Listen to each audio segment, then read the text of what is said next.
Science says your brain, yes, this machine right here listening to my voice, is not designed to make you successful.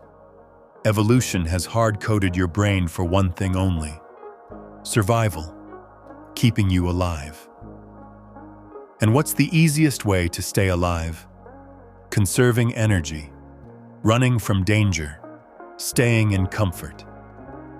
Your brain wants to keep you safe, lazy, and comfortable. The moment things get tough, the moment the pain kicks in, your brain's limbic system pulls the emergency brake. But there is one man in history who found a glitch in this system, a flaw. There are 8 billion people on this planet, but only one man in history has ever completed the training for the 3 most elite units in the U.S. Armed Forces: Navy SEALs, Army Rangers, and Air Force Tactical Air Controllers. His name is DavidGoggins. But he isn't called the toughest man alive just because he broke the Guinness World Record with 4,030 pull-ups in 17 hours, or because he ran a 100-mile race on broken feet. No. He is legendary because he proved medical science wrong. He's a man born with asthma, a hole in his heart, and obesity. But he reprogrammed his mind so deeply that today, he is the living embodiment of human potential. If you think your luck is bad or you're too weak, you need to hear Goggins. He has the map to lead you out of the prison of mediocrity and into the world of legends. Today, we're not just telling a biography. We are decoding the operating system of DavidGoggins. We're going to understand the algorithm you can apply to flip your brain's safety switch off forever. The Governor, your internal speed limit. DavidGoggins wasn't born a superhero. For the first 24 years of his life, he was, quite frankly, a loser. 300 pounds, uneducated, terrified, and working a night job spraying for cockroaches. The world saw him as trash. His father beat him. Kids at school mocked him. He was afraid of his own shadow. Then he made a choice that changed everything. He strangled his victim mentality. Cars have a device called a governor.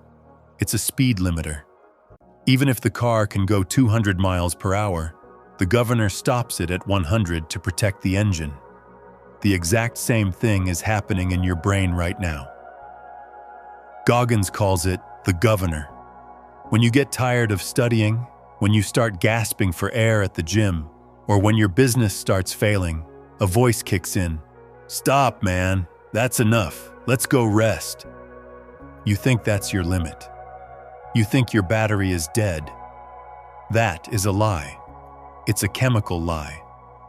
Neuroscience and the AMCC. In neuroscience terms, when you're under stress, your brain stops giving you dopamine and starts dumping cortisol, the stress hormone. It's a chemical signal telling you to quit. Goggins says this is the moment where average people stop and legends are born. It's just a signal, not a reality. Goggins learned how to override this governor. He taught his brain that pain doesn't mean stop. Huberman Lab and modern neuroscience have recently confirmed what Goggins has been saying for years. There's a part of our brain called the anterior mid-cingulate cortex, AMCC. Scientists believe this is the center of willpower. Studies show that people who give up easily have a small, shriveled AMCC. But athletes and the mentally tough have a massive AMCC. But here's the twist. Simply going to the gym doesn't grow it. It only grows when you do something you absolutely do not want to do. If you love running and you go for a run, your AMCC won't grow. But if it's storming outside, you're sleep-deprived, your legs are aching, and your mind is screaming, "Not today," and you put on those shoes and go out anyway, at that exact moment, you are physically changing your brain. The 40% rule. There's a secret to human potential called the 40% rule. When your mind says, "I'm done, I'm broken, I can't take another step," in reality, You've only used 40% of your capacity. Yes, 60% of the tank is still full. This isn't a motivational quote. It's a survival instinct. Like I said, the brain wants to save energy. As soon as you hit that 40% reserve, the brain hits the panic button. It floods you with pain, fear, and excuses so you won't spend that remaining 60%. Goggins used this glitch when he was running on broken feet during SEAL training. He told himself, "This pain isn't mine. It's just my governor's fear." You have to break through that 40% wall. Growth, wealth, and success are all on the other side of that wall. On this side, there is only mediocrity. The accountability mirror modern self-love movements tell you, you're perfect just the way you are. Accept yourself. DavidGoggins says, that's bullshit. If you're fat, you're fat. If you're lazy, you're lazy. If you're ignorant, you're ignorant. Stop lying to yourself to feel better.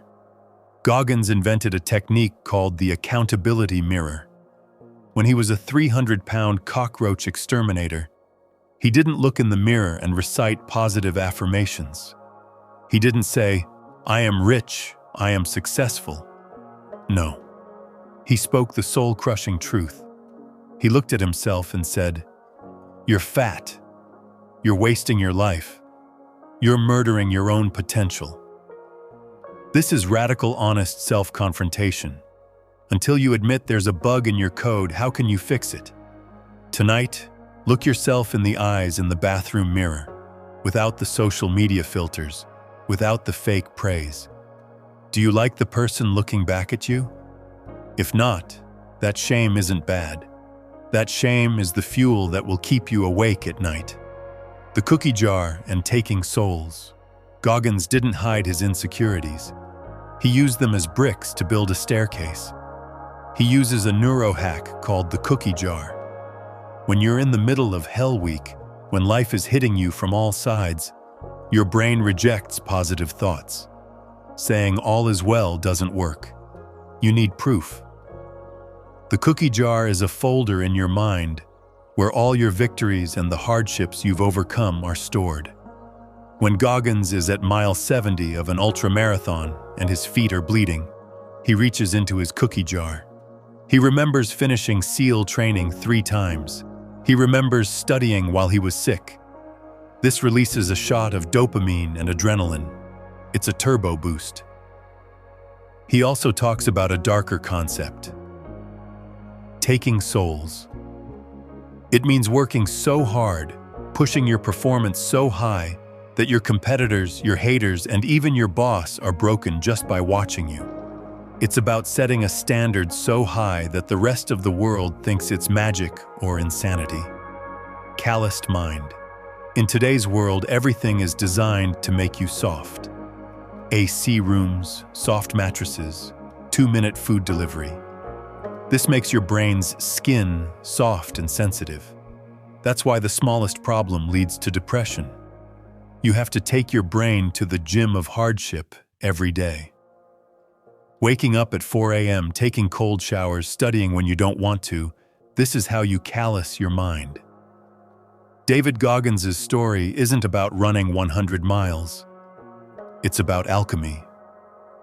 How a man took his fear, his obesity, his poverty, and his pain, threw it into a furnace, and what came out wasn't a man, it was steel. The universe doesn't reward visualizing on your sofa. The universe rewards action. Whatever pain you have right now, a breakup, poverty, failure, don't let it go to waste. It's not just sadness, it's rocket fuel. Put it in your tank and light it up. Raise your standards. Override the governor. Speak the truth to the mirror. You have 2 choices. You can close this video and go back to your comfortable, lazy life, scrolling through the next reel. Or you can stand in front of your accountability mirror and see what you actually are and what you could become. The choice is yours, but remember, time is running out. and the governor is watching. If you're ready to break your 40% limit today, comment, "I choose growth" right now. I'm watching to see who has the guts to beat their governor. Subscribe because here we tell the truth, no matter how bitter it is. Thank you.